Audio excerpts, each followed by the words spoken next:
So, Asha, I'm quite new to this as well, like Matt. I've just got into music and I'm a singer and a piano player. But yeah, I'm also excited to see what you guys have got to show us tonight. So, Dwayne, are you ready to introduce yourself? Yeah. I'm Dwayne, also known as Wonky Logic. We both live in Leeds, live in London. Um, yeah, moved down to I'm a musician and producer, multi-instrumentalist, and I produce songs and tracks on Reason. I'll be using Reason today to show you how to make tunes. And Vanessa? Yeah, so I'm Vanessa, and yeah, I'm from Sheffield actually, and went to Leeds College of Music and did a jazz degree, and then came to London. I've been actually still playing in bands up in Leeds, so keep going backwards and forwards. But yeah, I'm pretty excited about this webinar because me and Dwayne haven't played any music together for a little while, so it'll be a fun thing to do. We do it often, but I work full time as well. So as well as being a musician, part of the time, yeah, I work full time, so it's trying to squeeze everything in all together, which is quite difficult sometimes, but you know, we get there. And yeah, I'm a I guess I'm a multi-instrumentalist in a way. Not full time, but yeah, in a way. So yeah, look forward to sharing with you what I can remember about songwriting. So yeah, cool. Cool. Should we play a clip of Dwayne's music and then we'll play a clip of Vanessa's music?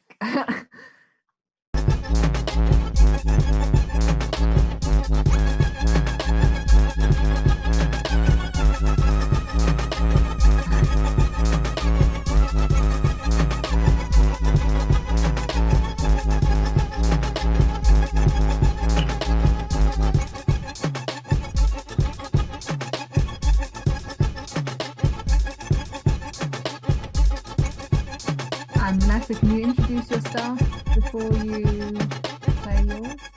Oh.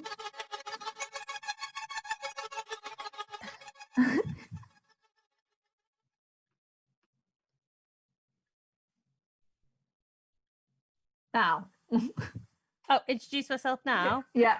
No, introduce your stuff. The intro into what your stuff is about. Sorry. Oh, right. Well, if it's the song I'm thinking of, it is the one.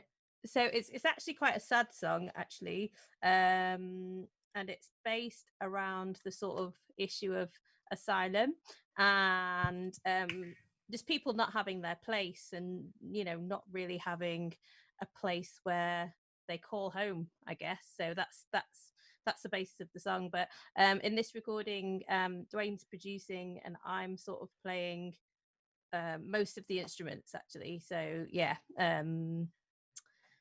yeah, I think this is something we did back in April, wasn't it?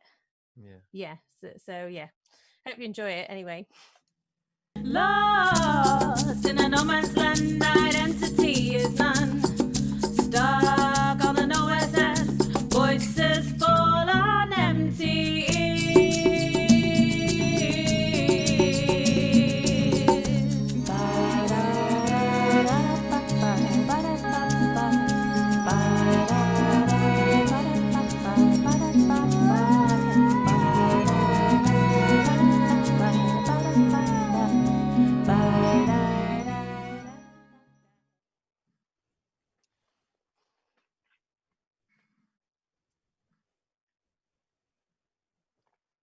So we're wondering if you could show us a demo of your recording process. what was it you said? That was your DAW. Reason. Reason. Yeah. All right, let's do that now. Screen share. Can you see that? Can you see that? Yeah. Yeah. Okay. Right. Well, this is we've not figured anything out, so we're just gonna improvise it and make it live. Which makes it as natural as possible. So We're gonna start with the drums today, but you don't have to start with drums. You can start with anything. We're gonna do something with 4 tracks. Oh, sorry. I was just wondering, is that like a recommended order? There isn't a recommended order. No, you can do them in any order. yeah, and it depends if you're coming, what kind of angle you're coming from, because as a vocalist sometimes you're thinking of the vocal melody or the lyrics, or yeah, or just you might just have a little lick or a loop in your head, like a piano loop or a guitar loop, so you might start with that. But Yeah. I guess we're both percussionists, and drummers, so we often think about rhythm first more than anything, but that can vary basically. So Yeah. So there's also different ways of inputting. One of the ways that I do it usually is I like to play everything in rather than sequence stuff in, which is another way of doing it. But today I'm going to show you the way of just playing it in. But you can't see here, but I've got a MIDI keyboard that's plugged in that got these sounds playing from this drum kit here. In different softwares, it'd be a different drum synth or drum kit, but yeah, these are the drums. Cool. Yeah, tempo. Let's put the tempo to, I don't know, 95. yeah. And then we'll put the click on. Why are you sitting in an hour? I can hear that. I can hear. Okay. So I got the metronome going.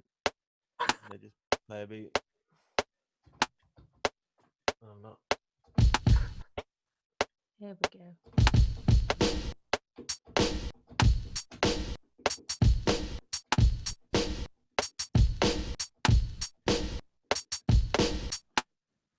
Right, it's quite a lot of latency, so let's try and get. Is that so? That click, I'm guessing, is that the metronome? Yeah, that clicks a metronome. Okay, and it goes in the count when you play it back, I'm assuming, yeah. Yeah. Oh Yeah. no, it stays until I turn it off. But again, that's different on different DAWs.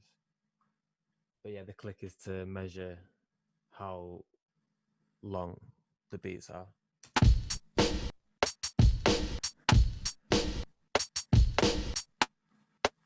Okay, I'm gonna delete that. I'm gonna try again. It's kind of difficult because there's a lot of letters on the keyboard. Okay,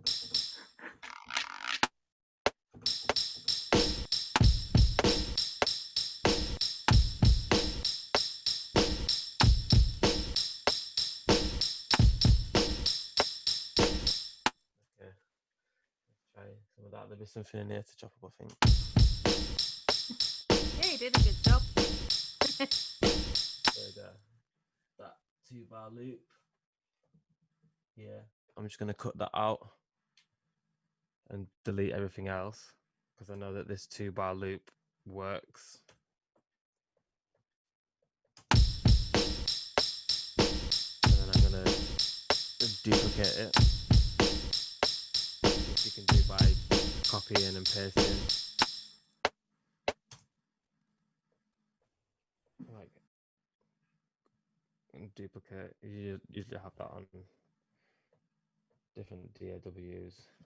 And I'm gonna click the loop here to make it loop between these 2 points. I'm gonna take the metronome off. So then we've got some drums. Shouts next. Yeah, I guess so.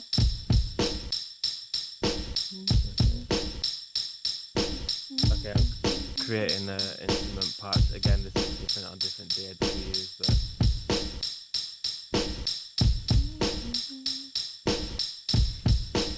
And while all this is going on, I'm sort of sat here thinking about what lyrics I could put or a kind of melody kind of thing that's going on in my head.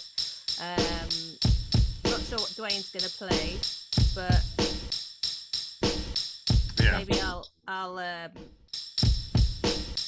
Yeah. I'll sing him, tell him my melody. I might tell him my melody, and he might sort of come up with something based around that if he likes it. Or he'll just tell me to write something else because it's rubbish. But but I don't know. so again, I'm gonna play the keyboard here.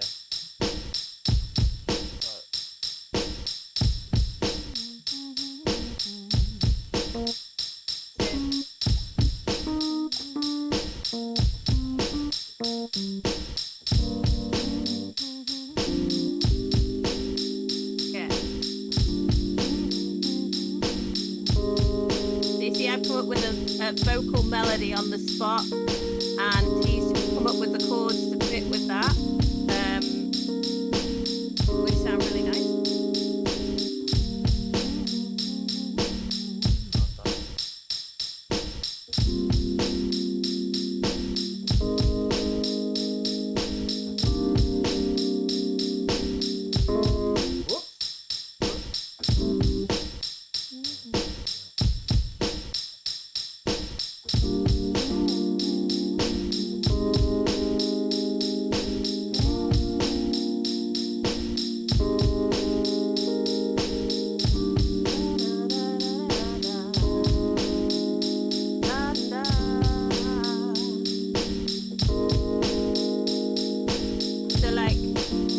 Got my melody that I'm going to use. He's got his chords, and now I'm just going to try and think of some words to maybe put with that. And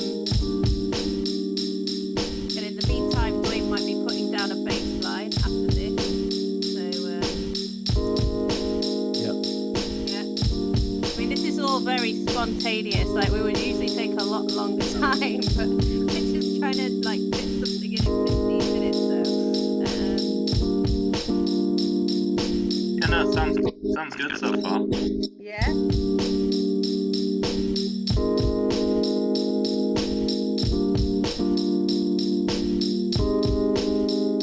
Vanessa just writing the lyrics. Yeah, I've got my lyric book here. It says shell, yeah, and it's got a picture of a shell on it. Got it from Poundland, 99p. Excellent.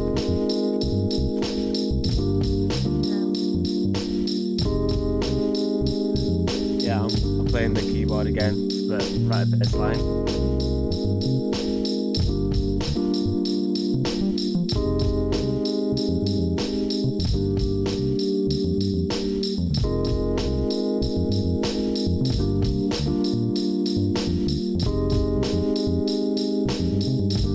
Okay, so I've got something that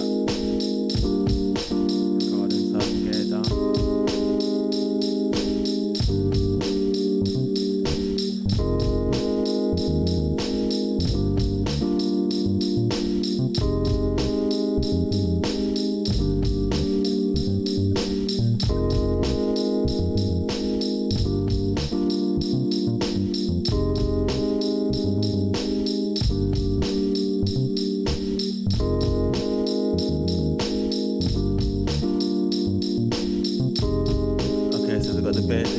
We've got a good loop to write stuff from. Yeah. I've got all the different aspects, got the drums, got the keys and the bass. And you can even put like, some shimmery things like, I don't know, bells or tinkly things or whatever. If you've got a microphone, you can always, if you've got any percussion, you can always add percussion in.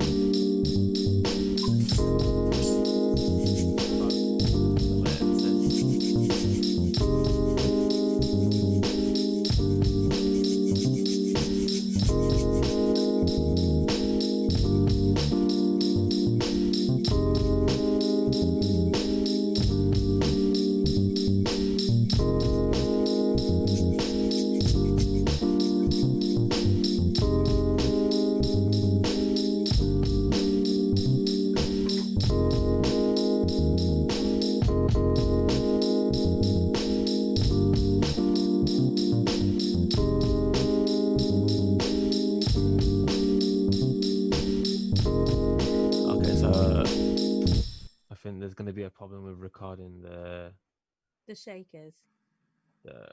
audio, Oh, recording okay. the singing. Is there?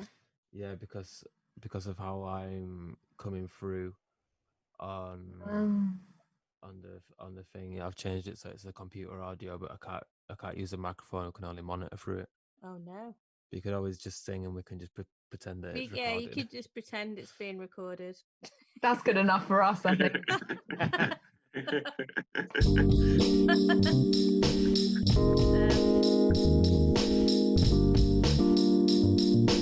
So when I'm thinking of lyrics, I'm maybe thinking of like, what's like happening around in the world, or how I'm feeling in that moment in time, or and sometimes it takes me like days, even months to write even one line. Sometimes I can just like write a song in like, I don't know, 5 minutes. It's ridiculous. There's no way of doing it. There's no right way of doing it, I guess. It's just, it's whatever happens in the moment, and it's an intricate thing. It's a complex thing. So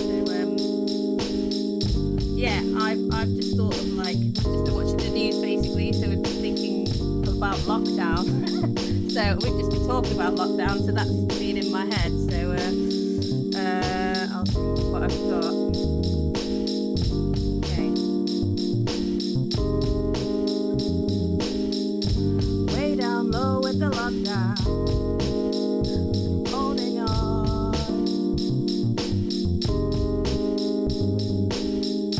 Way down low with the lockdown, waiting.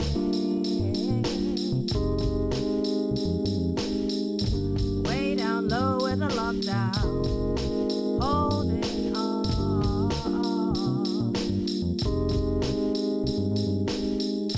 Way down low with the lockdown, watching, waiting. So if you pretend that was like recorded, and like, I don't know, I guess. Yeah, just add extra harmonies. That's it. Yeah, exactly. And playing around with the melody to sort of find out what works. So I guess the first time it was sort of like, what was it? Way down low with the lockdown, holding on.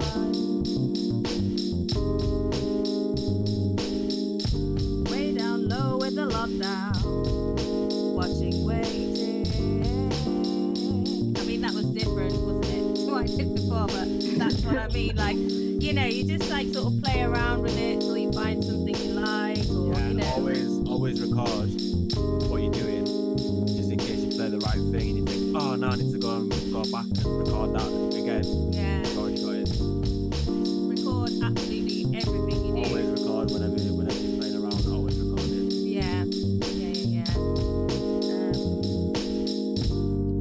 But yeah, like Dwayne says, like with vocals, you can put harmonies, you can like put backing vocals, like beatbox, sound effect, loads of different things. And, I think it's just about not being afraid and just giving conviction and sort of, being comfortable that what you might do might not be the thing that you expect, or don't have too high standards for yourself. Just enjoy it and relax and get into it. Do you know what I mean? So I think it's an important thing to remember to just Because we do it for fun. you do it for fun. And in the music industry, I think people can tend to start to take themselves too seriously, and I think but it's good just for, I guess, younger people who are coming through to realize that it is about purely enjoying it and just having a laugh with it, like like what we just did. Like, we had no plans for this. It's not the best thing we've ever written, but it was kind of fun, wasn't it? I mean, that sounds great, actually. Better than anything I could ever do. No, I don't. I mean, No. we just didn't plan it, though. Do you know what I mean? It was Yeah, just, and we're very practiced as well. yeah, I've been making beats since I was 11. I'm 27 now. yeah. And I'm like, how old am I? I'm like 35. old lady. So like, do you know what I mean? It's like, you know, and you're forever learning as well. Like there's so many things that, you know, I've still got to learn about singing, about playing drums, and you know, I know nothing about music technology, so this is, I might even watch this webinar myself afterwards and take some notes. That's what we like to hear. It really helped me, like, thinking of it in terms of like the organic, like spontaneous, because I feel like whenever I try and record something, it becomes really contrived, and like it's just like I've overthought it too much, and like just to have that, like you're just making it up and like yeah, fun, and you're just having a good time. Like I think that's really, yeah, it was really yeah, and it's important not to like compare yourself to other artists and to other people and what they've done. I think it's, I don't know if you agree, like it's important. We've both taken massive influence from other artists and other people, but then we've sort of like turned it into our own thing. And you know, I think a lot, especially vocalists, think, oh, I don't sound like this person, or I don't sound like that person, and I'm like, oh, you know, I want to sound like Erica Badu or whatever. And you start to like try too hard, I think, but then I just think it's about coming away from all of that and taking the influence and just enjoying yourself and enjoying what you do, and you know, just experimenting with your own voice, or you know, and just feeling good about where you're at in that moment. Do you know what I mean? Because you know, it's you're never gonna be, it's like climbing a mountain, isn't it? You're always going to have to climb the next bit, and then the next bit, and then the next bit. So it's just about enjoying where you're at, basically. So yeah. That's super helpful. I don't know, just for like where I'm at the moment, because in lockdown as well, like you just can get so, you don't see any other people for such a long time, and then you're like, oh, you become very introverted. Like chill out and enjoy it. Absolutely. And I think lockdown and it being in that introverted space, I mean, I've not been writing much music really at all in that time, but I imagine that, I don't know, if I was to, I'd just think, oh, this is my space to really just go nuts with what, you know, and just because there's no one else listening and there's no one else like really judging you, so you can just really experiment with yourself and just, you know, like Dwayne does it all the time, don't you? Yeah, I make some pretty weird stuff. Yeah, it makes some really weird stuff. Good tip. As weird as possible. Is it? I just need to answer. I'll do it. Oh, all right, okay. Yeah, we can go on to questions, and one of you can ask them. Oh no, it's fine. I'm happy to chat. I'm the chat. Yeah. So, but yeah, I mean, I just think as a female vocalist, like, you know, just to you, I guess, just go for it and don't worry and just be yourself, and don't compare yourself, and just, you know, like what you like. Tips for not comparing yourself, because I really struggled with that. Yeah. In what ways? I don't know. I just sometimes like it. I guess because I'm slightly introverted in some senses, like I do compare myself quite a lot to other people, and it does get me down. I just wondered if there was any tips you've found, or you just been chilled out about it and it just sort of came to you. Well, about not well, I mean, I went through my own phase of, you know, really thinking about, you know, what other people were doing, and especially coming from a conservatoire as well, like going to music college, like everyone there's looking at everyone else and comparing themselves, and especially singers, sometimes they can be quite judgy of each other. And you know, how can I say it? I don't know. You just realize how you want to be. I realized I just didn't want that toxic energy around me, and I didn't want to think toxically about other people. So I just, you know, I'm always just happy whenever I see other singers. I'm just happy about what they're doing, and just think, oh well, they're wicked for what they're doing. I never compare them to myself. Like you do when you're Yeah. younger, obviously, because you're just trying to find where you're at. But I think, yeah, I don't know. I think it's pardon my French, but it's about not giving a fuck, basically. It's really just about that. It's like they do what they do, I do what I do. It might be a bit similar, but it's You're your own singer. exactly, yeah, or your own musician, basically. It's just I don't know. I'm just talking a lot, but Wow, it's all good stuff. Shall we do some questions? Yeah. Is that cool? Yeah. So I guess kind of the first question is, is this a scary thing to start doing, mainly with working with the digital audio workstation? So I've always seen they always look quite scary and a bit intimidating. And start off with, is that the case, or does it just is that kind of like just how it looks, and it's actually quite quite nice to know kind of once you've got to know it? Yeah. I don't know. I still find a lot of stuff on it quite daunting. Even though I've used Reason for like, I don't know, 12, 13 years, there's still loads of stuff on it that I don't know how to use. But if you just find the things that you need to make what it is that you want to make, you don't have to go too deep into it. Also, there's loads of tutorials on YouTube for all of the DAWs. If you ever don't know what to do if you even don't know where to go or what to do next or how to make something, just type it into YouTube and there'll be 100 people telling you how to do it. There's kind of like a big online community about it. Yeah. Nice. Just trying it out and seeing where you get to, not being Exactly. If you can make a sound on it and you can press record, Yeah. do that. Well, you started at least. Yeah. Cool. But yeah, there's loads of like YouTube tutorials on any DAW, Ableton, Logic, Reason, Fruity Loops, GarageBand, everything. And just kind of like touching on what I think it was Ashley that said, kind of, is it the hardest part is getting started when recording music? Yeah.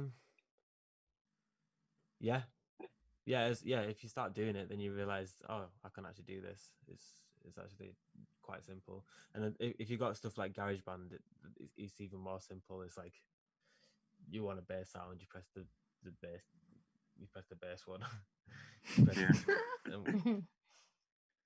I remember using GarageBand as a kid and being like, "Oh my gosh, I could be a musician." Yeah, there's people that write albums on GarageBand. Cool. The DAW doesn't matter. Like all that matters is that you can get your ideas down on like sounds that you want them to sound like. On like, we've got another question to like both of you. Do you have a finished song before? I guess you've kind of shown us your process now, but do you plan before you start recording, or does it just depend on how you're feeling? Me. But either Both of of us. I first. never plan. I always just noodle until I like something that I've done. So that could mean just like finding drum sounds and then like playing on the drum, just like, because everything that I do, I'm quite tactile and like I like to like hit things. So like I just do that. It could be like 5 minutes until I find like a groove that I like. It could be an hour until I find a groove that I like. Or same with the keyboards. Just keep noodling around until like I like how that sounds. And then I've already recorded it because I remember to always record things. top tip. Yeah, I guess for me, I'm a bit of a mixture of both. So, like I said earlier, sometimes like there's one song which it's taken me about 3-4 years and I've still not finished it yet. I just keep going back to it. But then there are others where I'll just bash it out, just like it'll just be done like in less than a day. And I'll have thought of like the melody, the rhythm, the drums, just all of it basically, and I'll just be able to get it down. With Dwayne's help, obviously, because I can't use Reason, but it's but my process, it's varied. I've got so many different recordings on my phone when I've been sat on the tube going to work, where I'm just going do do do do do do do, and then I come home and try and like translate that onto like an instrument or something, and half the time I don't even know what I've put, but I've got a whole album of those recordings on my phone. so it varies for me. It's very it's never the same with every song. It's different for me, but Cool. yeah. That's kind of how I relate to that in voice notes. Oh, you've got an idea, you can put it down. Like, and then in your head, you've got this whole thing together, and by the time you're there, you're like, well, like, 2 notes back to back. Absolutely, yeah. Like, I think I recorded like a whole song in my head, like on a voice note, and it had all the sections, all the choruses, and the end. And I got home and I just couldn't make out what the hell it was when I got home. So I mean, and as well, sometimes voice notes. Sometimes I like write things down on bits of paper and stuff, and I've got loads of books of scraps of paper with things that don't make sense but make sense in my head, kind of thing. But it's pretty variable. There's so many different ways to do it, I think. Not being too structured at the same time. Yeah. Cool. So this is kind of like a question to Dwayne, mainly, although obviously Vanessa, you can answer this as well. It's how do you use microphones, and is there anything I need to be aware of? So I guess like feedback is the famous example. And also, do you use multiple microphones? Okay. To answer the first question, there's different types of microphones. You can get USB microphones. The microphones that I know about are ones that you plug an XLR in, and you've got to have an audio interface to be able to record into your DAW. There's there's a few types but there's like 2 main types of microphone. There's condensers and dynamic. So like dynamic would be like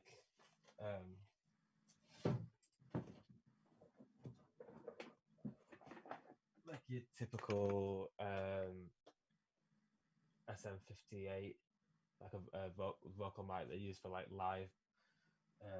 They don't need phantom power, so they don't need powering. Whereas condensers like this microphone is it's a condenser, so it needs powering. In terms of feedback, you just don't have the microphone, just don't have speakers on when you're using the microphone. So you'd turn the monitor down and you'd be in headphones if you're using a microphone in the same room as the speakers. If it's in a different room, it's all right. But the feedback is basically just the speakers here, the microphone picking up what the speakers is putting out, and then that microphone hearing that, and then it just is like a bit of feedback loop. I'd use multiple microphones if I was for different things. I guess if we were micing up like Vanessa's congas, could use 2 microphones on that, or 1. If you use 2 microphones, you get a clearer each drum more clearly, Mm. or like a guitar. But again, like all of these things, all these like mic positions and how many mics to put on what and what mic to put on what is you can find that on the internet or on YouTube. Cool. So we have a question for Vanessa. So Mm. the vocalist, do you have any tips for recording good quality vocals or any like effects that you like to use or just play around with? I mean, me personally, I quite like I do like my raw sounding natural vocals.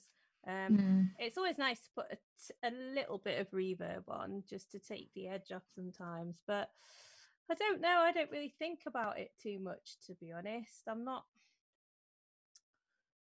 that particular, if you know what I mean. I'm not a very polished vocalist, or I'm not a very polished singer, so I don't really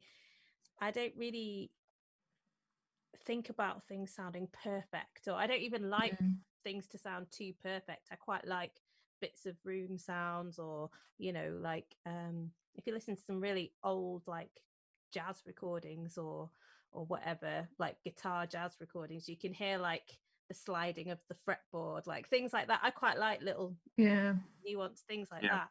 And even with vocalists like like Nina Simone, if you listen to some of her recordings, or like really powerful vocalists like Abby Lincoln or whatever, you can hear like the crackles in their voices, and like just little bits which some singers might think of as like, oh, get rid of that, but I absolutely love all that stuff. So I don't know, I've been quite influenced by singers like that who are really raw, and just it's about the song and what they're getting out. It's not really about how beautiful they sound, it's about how beautiful what they're singing about is.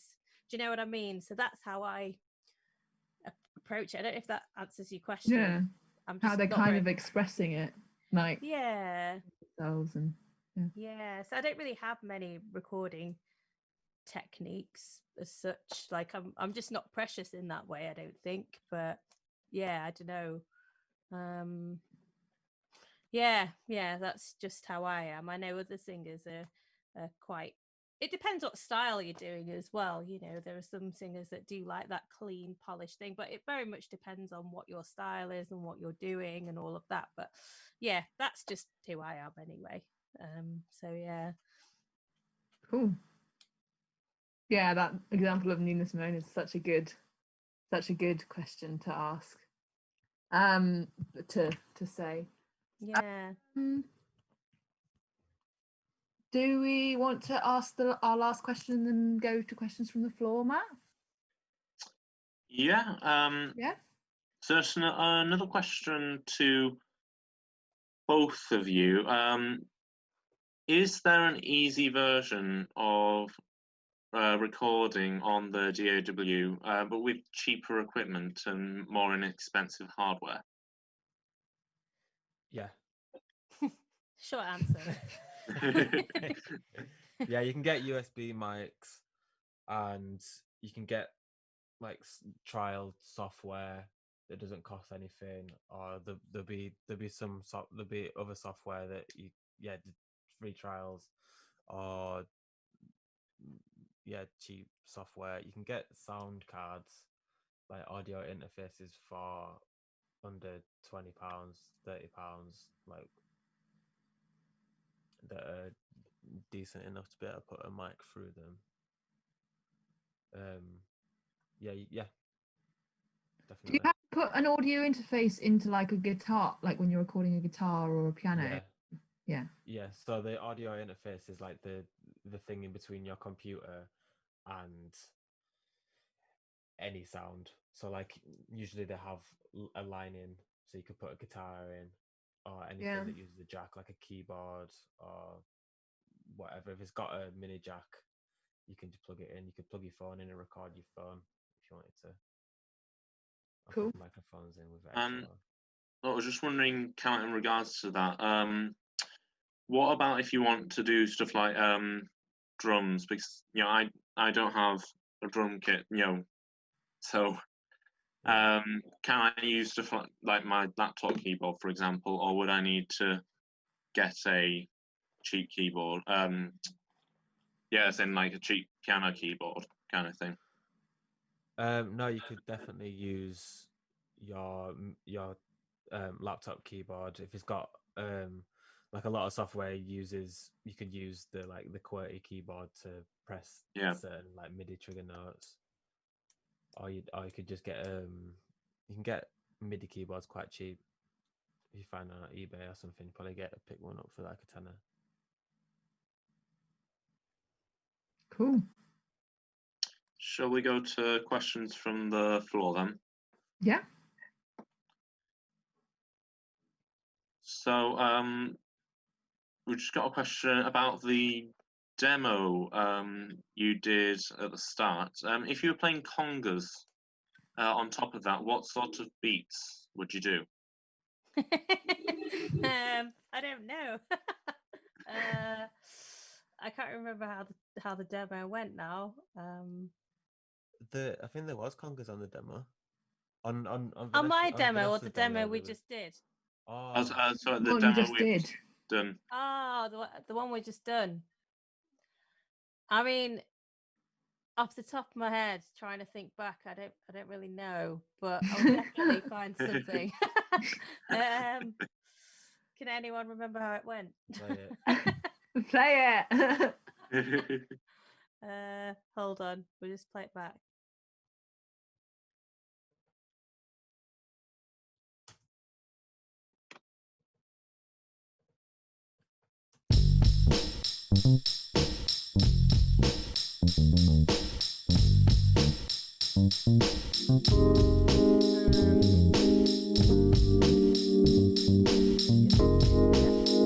No, without playing it. Play it. Get them out. Get them out. Oh, don't know whether It's quite late. it's quite late, so we can't disturb the neighbours because we'll get Oh, into fair enough. trouble. Okay. But I think I would do something that sort of locked in with the drums, because I think with hip hop and that kind of thing, you don't want anything that's too flamboyant. You know, you just want something that sits and locks in with the drums really nicely. So, you know, maybe a slight variation of what the drum pattern's doing, but just something that locks really nicely. So it sounds like one unit. So that's how I would think about it anyway, without demonstrating it. So yeah. And you know, So it kind of like sits in flush with the the beats already done. Yeah, defo, yeah. Because otherwise it just, I don't know, with that kind of music, I think it's just good to lock in together, isn't it? So yeah, yeah, that's what I would do, or that's how I'd approach it anyway. Cool. How would you record congos? Would you record them like straight in or with a mic? Like, I don't know. Yeah, with a mic. With a mic, yeah. So you could use like, it depends what kind of setting you're in. You could either use like an overhead mic, which records them both sort of equally, I guess, or you could have like two separate mics, like what Dwayne said. You can get the little clip-on ones, which clip onto each drum, or you could just get two SM50 whatevers. Don't know which ones. Microphones are expensive. Microphones are expensive, so generally we've only got this one. Really. Yeah, that's a good one. We just use this as an overhead, but yeah, that's what we would do here. But there's lots of different ways to do it. Like, yeah, you can go to some really expensive studios. They'll have all the mics that you could never want, and you get the luxury of two mics on each drum, and you can like really mix them together well. But yeah, is it even if you've just got one mic, is it worth like experimenting with different angles? Totally. They can answer that question. Yeah. Yeah. You move the mic around and just keep listening to how it sounds, and then you'll find the perfect place for it. There'll be somewhere in the room that'll be like the optimum place for it, or near the instrument. Yeah. On the ceiling. Yeah. Image of like people standing on chairs. Yeah, wherever it sounds best like when you're in the room listening, would be an optimum place to put the microphone. Yeah. And it depends what sound you're going for as well. If you're going for a far away sound or a really close if you up want sound, the sound of the or room, or whether you want the impact of the instrument. yeah, like lively sound or dead sound or whatever. I don't know the science behind acoustics, but there is a science behind it, I think. Yeah. People do degrees for it Yeah, anyway. people do. Cool. So, how do you come up with harmonies?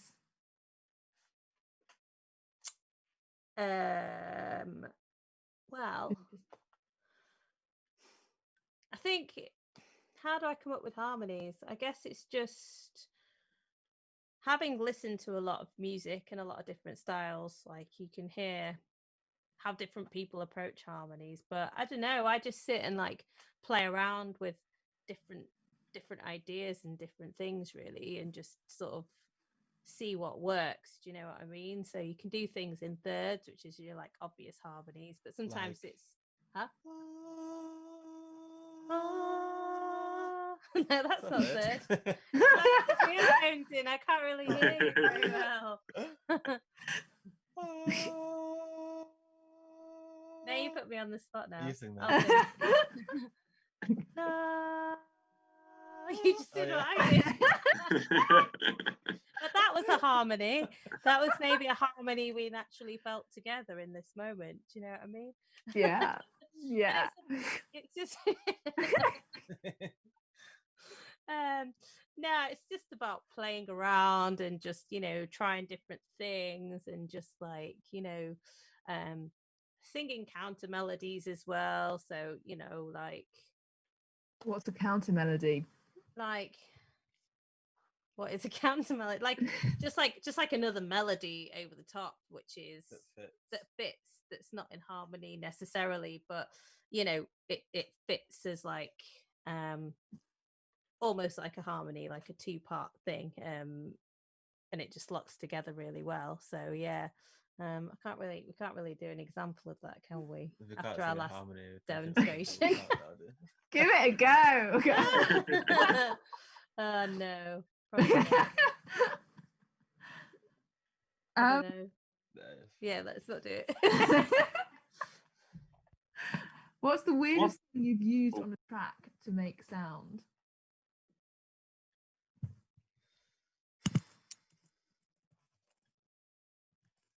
I don't know actually. Weirdest thing, like TV adverts. Or sound effect. Yeah, it's like sound effects, or like cartoons. Sampled cartoons before. What kind of cartoons? Pink Panther and Friends. Oh. Yeah, I don't think I've ever recorded anything weird like that weird with a sound effect. It's like glasses and stuff in the room. Yeah. It's like it's a glass bottle. Oh. Yeah, I don't know really. I tried with a wine glass filled with water the other week. I thought that sounded great. Yeah, that sounds good. Yeah. Yeah. We've got another question from the floor. Permissions to sample other people's tracks. How does that all work? I asked you that question the other week, didn't I? Yeah. You meant to get permission if you're going to sample someone's work and release it for commercial use.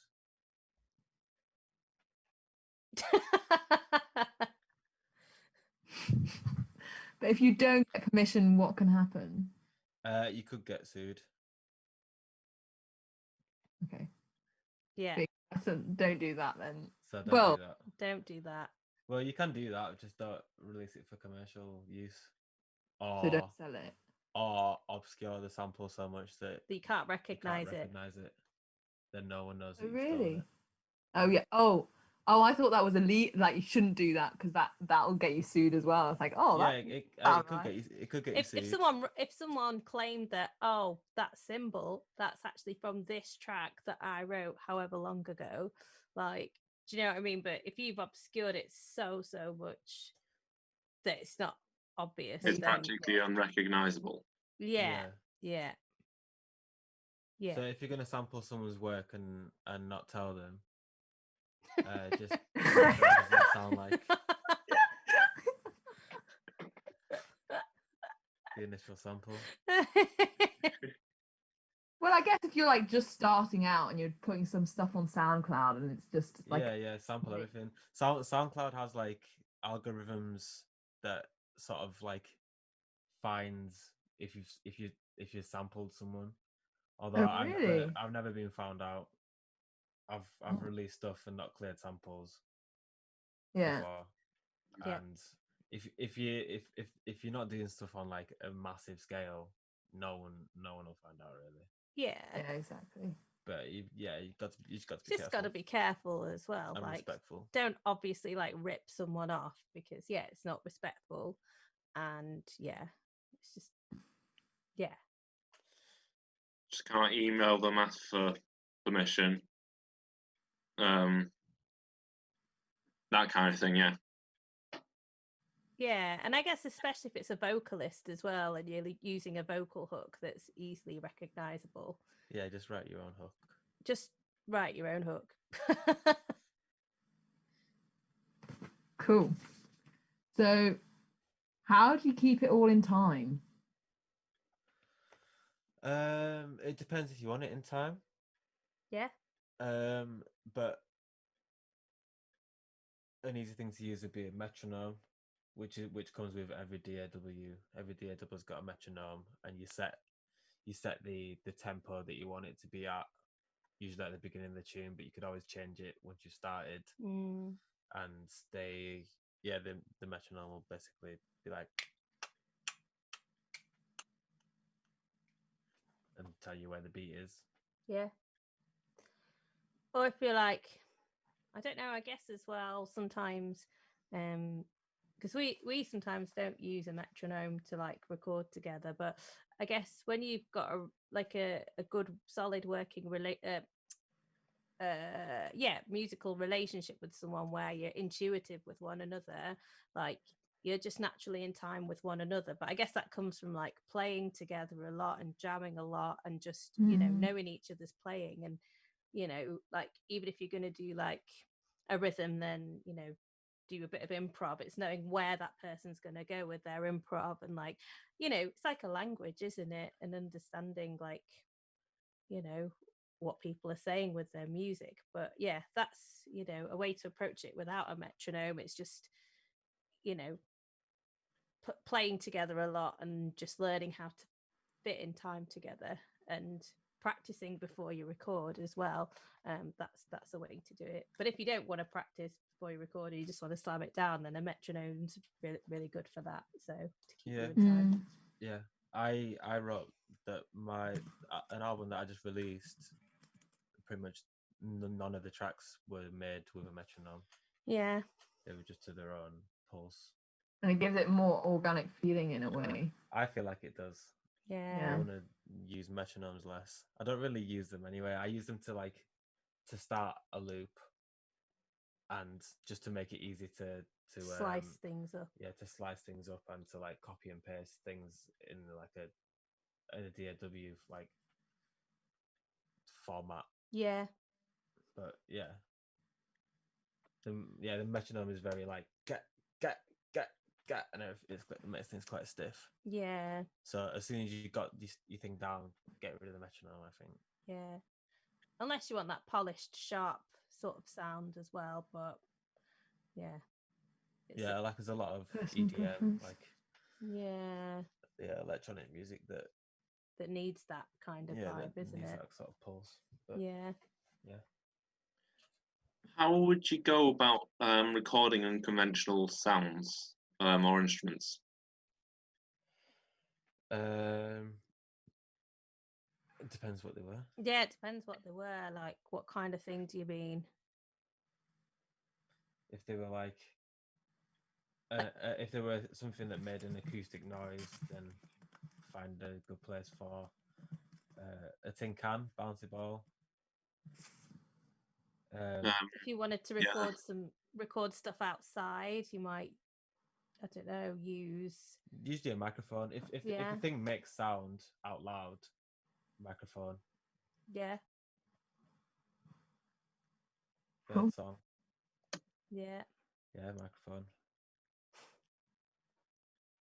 Do you tend to like record the chorus first and then go back and fill in the verses, or is that also just like just see what happens and go from there? Or do you even have choruses? I don't know. Do you have a structure? You don't have.